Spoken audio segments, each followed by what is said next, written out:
ওটা নিয়ে আমার শুরুতে তেমন কোনো ভেবেছিল না, কিন্তু আমার দেশের ভাই বোনকে কেন মারা হয় এবং যারা মারছে তাদেরকে কোনো গ্রেফতার করা হচ্ছে না।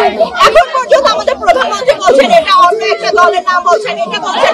আচ্ছা ঠিক আছে, অন্য দল মানুষ করতেই পারে, স্বাধীন দেশে কি আমরা বিভিন্ন দল করবো না? সবাইকে কি আওয়ামী লীগই করতে হবে? জন্মের সবাই কি ওই ইয়ার মতো আমার জন্ম সনদের মতো কি আওয়ামী লীগের সনদ দিয়ে বের হতে হবে নাকি? এটা কেমন ঘর থেকে তুলে নিয়ে যাবে, আইডি কার্ড দেখে আইডি কার্ড দেখেও হয়রানি করবে পুলিশ। এটা তো কোনো স্বাধীন দেশ হতে পারে না ভাইয়া। তাহলে তো আমার পাকিস্তান আমলে ভালো ছিল, আমাদের স্বাধীন কেন হইলো?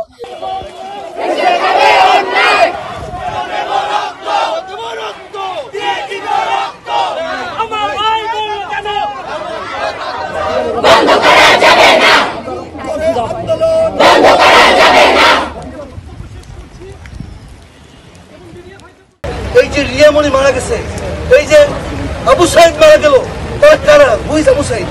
আমার ভাই, আমার বায়োলজিক্যাল ভাইরা, কিন্তু আমার ফাংশনাল ভাইরা, সেই ভূখণ্ডের মানুষ, সেই বাংলাদেশের স্বাধীন মানুষ।